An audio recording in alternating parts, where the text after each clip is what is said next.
Day 128, 1 hour, 17 minutes. The Kerbals devise a new satellite to track asteroids. Fitted on the rocket that delivered the geostationary satellites, it lifts from the launch pad. Fairing separation is clean, revealing the Sentinel satellite hidden on the tip of the rocket. Once at the proper altitude, the Sentinel satellite is released to its own devices, able to circularize on its own, leaving the booster section able to come back to Kerbin unscathed. At least that's the plan. Another accurate deorbit as the booster section zooms over the KSC and splashes down.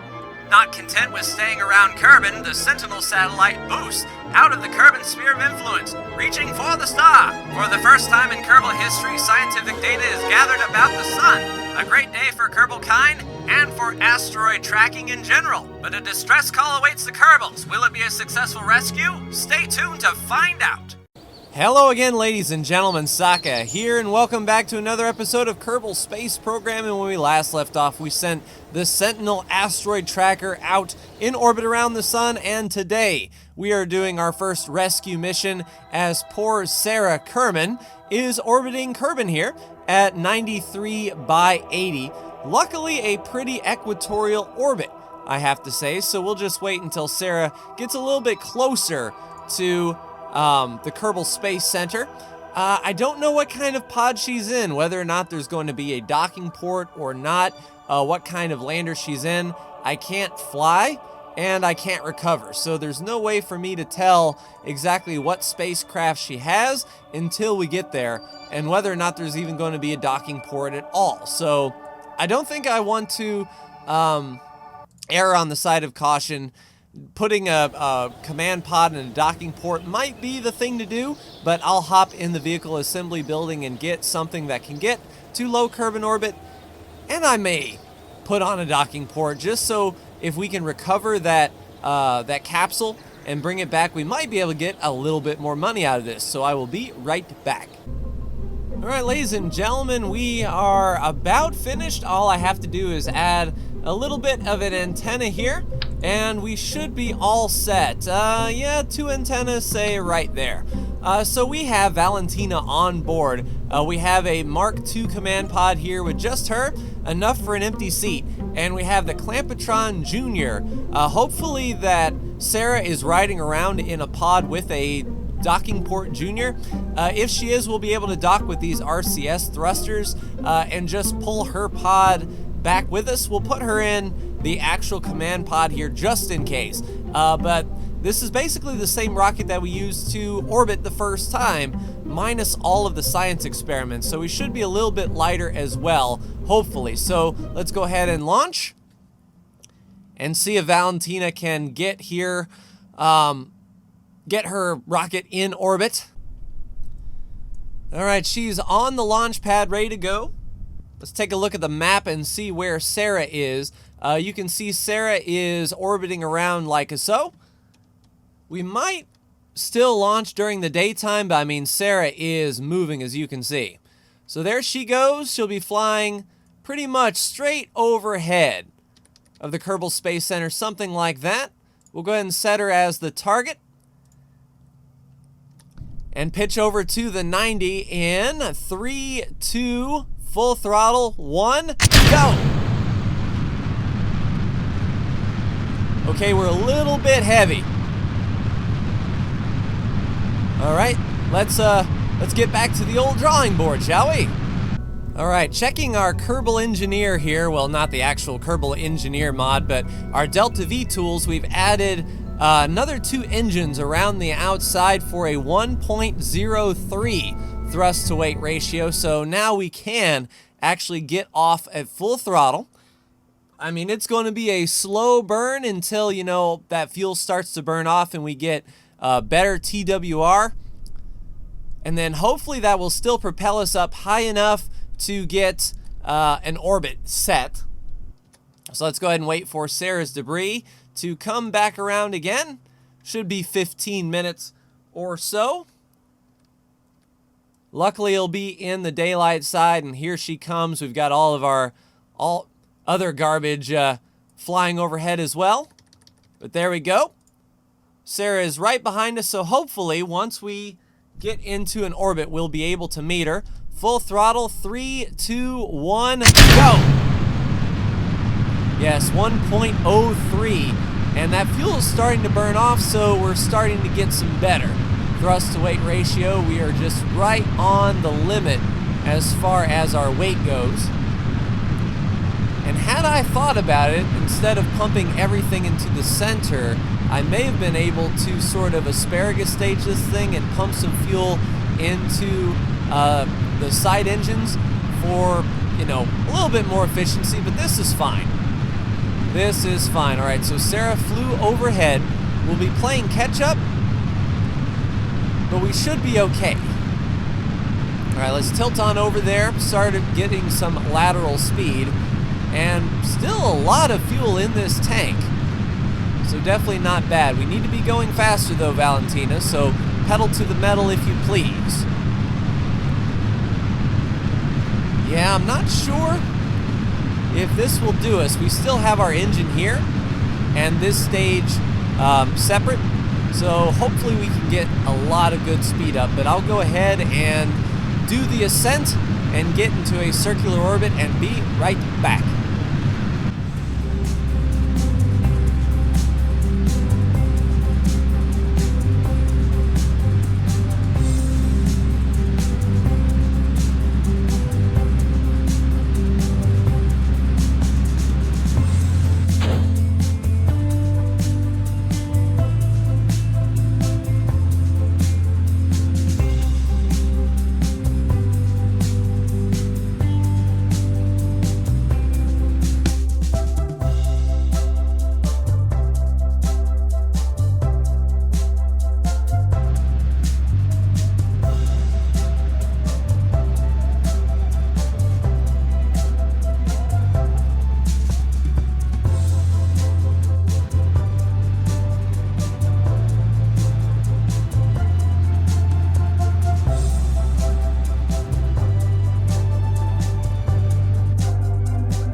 Alright, circularization complete. We are in a 99 by 89.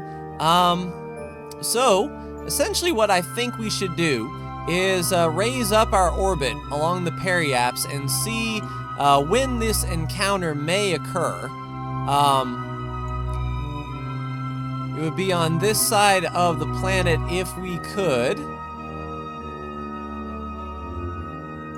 Yeah, that's really not doing much. We may have to do several orbits, or we need to really bring our orbit down in order to basically catch up to it. Interesting, interesting. Okay, I'll fiddle with some of these maneuver nodes. 1.6 degrees might not be ideal, but we might be close. I'll go ahead and change our ascending node to 0, and then, you know, get our orbit set to where we might be able to come down on Sarah's debris. So I will be right back. 5-second burn coming up, and go. And this should put us pretty even on the inclination, allowing us to get a little better approach on the pod here. So looking at our ascending node, yes, we are at dead 0, and we are, you know, we're trying to catch up. So ideally, our orbit needs to be a whole lot lower than it, so we can catch up. Let's see if we can adjust our maneuver here and just add some retrograde. And the bad thing is we may, yeah, we can't, it's like we can't slow down enough. And it's like, this looks great. Yeah, there we go, intersection at 0.1 kilometers. The only problem is we would be lowering our orbit so low that we would be smashing on the backside of Kerbin.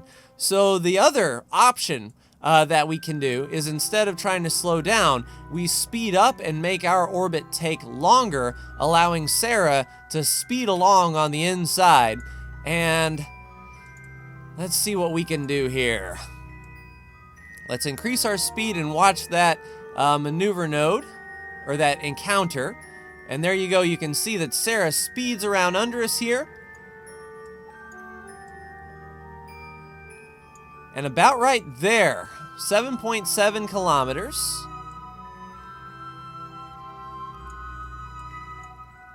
We could fine-tune that just a skosh. 6.7, and then we can adjust our orbit to match. So let's go ahead and do that real quick. It's going to be a 29-second burn, which means we need to be at prograde at T-15. So let's do it. Let's get there before something bad happens. Luckily, we have enough electric charge to pivot this thing. And we kind of missed it, but we can always do some fine-tune adjustments when the time arises. And then if need be, we can just ditch this bigger stage here so that we can use this section here in 2,000 meters a second to maneuver around. It's not that we're going to run out of fuel doing this, it's how quickly do we want to do it. All right, 3.2 meters a second. Let's gingerly accelerate. All right, that should be good. Now let's look at our maneuver node here. So 16.8 kilometers is not going to be for us. So this is where we can fine-tune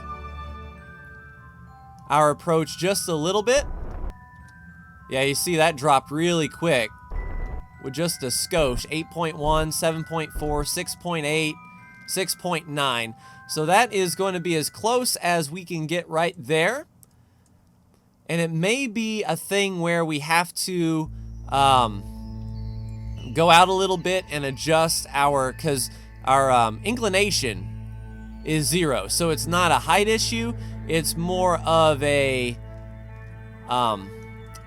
approach issue. As you can see, we need to pull in that. So probably an apoapse adjustment. If I had to make a guess, we'll just add that maneuver and add a little bit of retrograde and get that approach pulled in.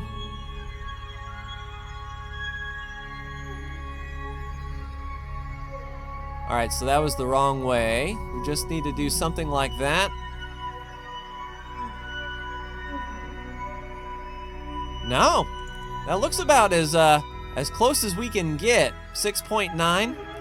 So I'll go ahead and warp around to the backside here and then adjust our orbit based on Sarah's debris, and we'll do the docking on the daylight side. So I'll warp here and be right back.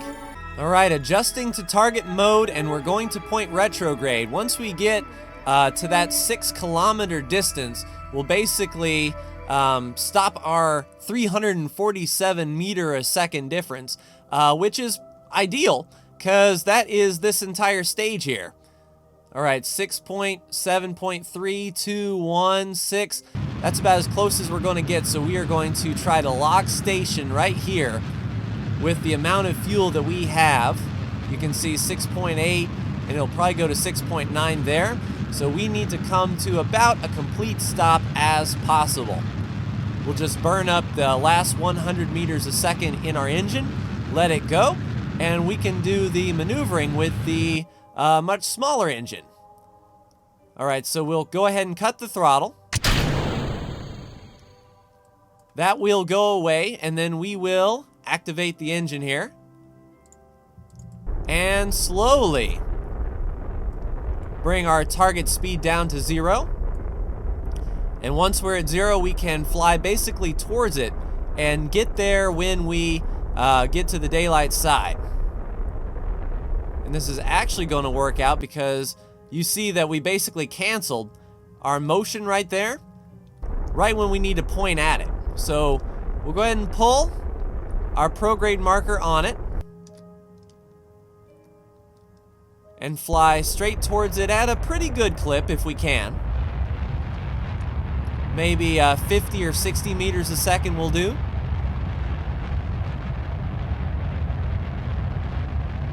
Just basically enough to get us there when the daylight side pokes around. So we'll do 100 meters a second. taking note of how long it takes to slow down. There we go. So 100 meters a second we are going to be approaching. We want to get on the retrograde and flip this thing over to do our parking orbit right beside it. And hopefully we don't go smashing into the thing. So let's go ahead and fast forward here. Luckily we're losing a little bit of speed on the target, but you can see it's fast approaching and sort of slipping to the side. There's 600 meter difference. All right, blast it.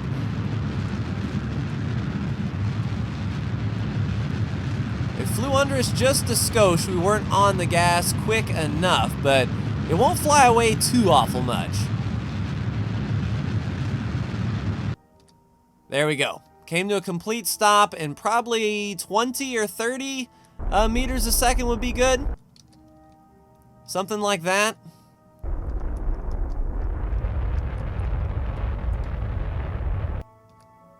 Actually, 10 would be more than enough. We're only a couple hundred away, so that's about 42 seconds until we get there.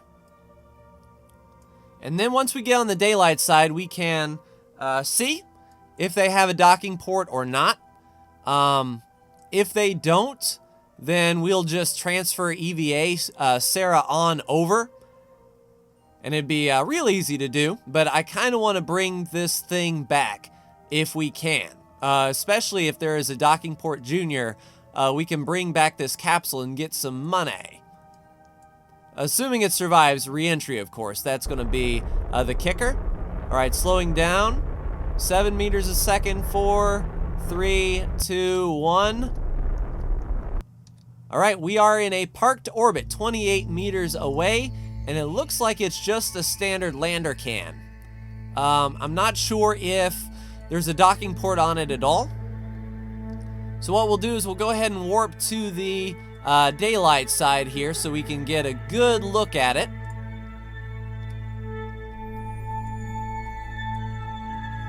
All right, so there is the lander can right there, 40 meters away. And we're actually close enough that we should be able to switch to her.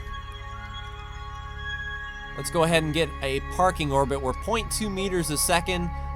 Drifting away, so it is just a squeeze of throttle. All right, we are parked. All right, let's take a look at this thing. Is there a docking port somewhere? Nope, it is just a floating lander can, unfortunately. So, let's go ahead and RCS on over. We'll go ahead and point towards the target. Just get as close as we can, you know, make it easy for Sarah. And we'll use some of that RCS fuel to basically come to a complete stop. All right, cut that.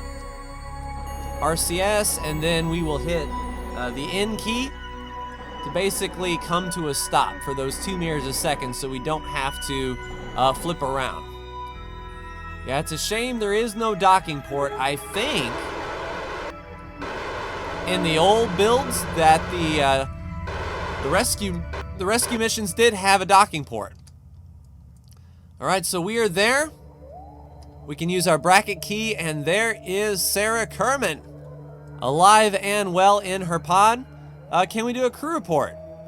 No. So she can't do anything, but what we can do is go on EVA here. She is a scientist. All right, so bringing a scientist back. All right, let go there, Sarah. RCS on. Rotate this away. And I'm not sure where the capsule is, or the entrance to the capsule. Okay, I might have to rotate this craft 90 degrees. No, 180 degrees. Is that the entrance? Did I cover the entrance with a parachute? Or did I cover the entrance? How does one board? Okay. Let's go ahead and head this way, Sarah. Can you grab onto something? Okay. On board, Valentina with Sarah. Pleasure to meet you. It would be kind of cool to deorbit this thing, but, you know, once we unlock the grappling hook, we'll be able to actually grab debris and whatnot in orbit. So the only question is now, where is the Kerbal Space Center in relation to us? There it is. We could pretty much come down as we please, but I kind of want to do that on the daylight side. We're not in any big rush, so I'll go ahead and warp around here until the KSC is on the daylight side and then get our deorbiting done. So I will be right back. Yeah, perhaps a bit too much fuel, or saved a bit too much. Stability assist and basically see, oh crap. Okay, this is not ideal.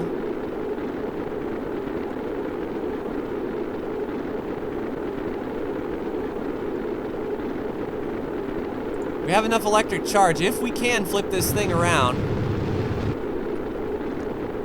Nope, this thing might be a bit too big. We might have to bail. Just depends on how quickly we slow down here, but not too awful quick. And at 10K, we're really going to start impacting. Yeah, we're going to have to bail here. Stability assist off and bail. There we go. So a lot of G-forces there for sure. Kerbal Space Center is 82 kilometers away. We kind of botched that. But no worse for the wear here. So Sarah and Valentina will come down and I will be right back. We're going to keep our heat shield on. It was brand new, never used.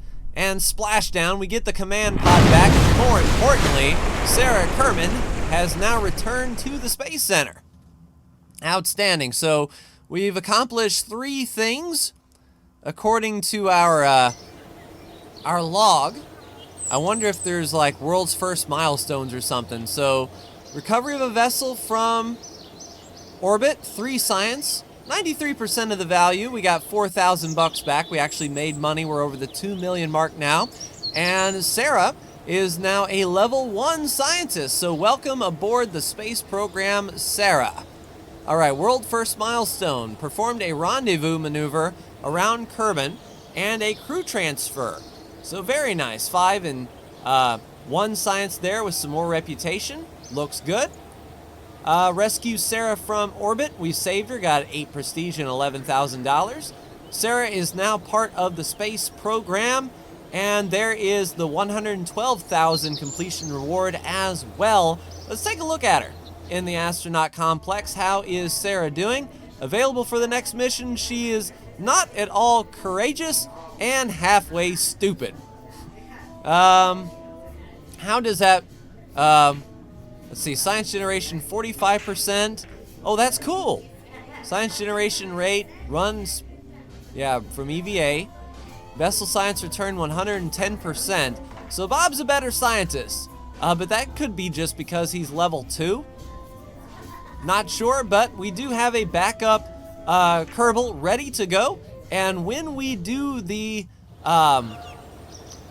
space station mission, because there is now a mission to build an orbital space station around Kerbin that is stable for 10 seconds, supports 5 Kerbals, has an antenna and docking port, and can generate power. This could be a good stepping stone for, you know, a refueler on the way to Duna, let's say. But that will do it for me. Like, share, and subscribe if you are so bold. Thank you so much for tuning in, and I'll see you in the next episode of Kerbal Space Program. Take care.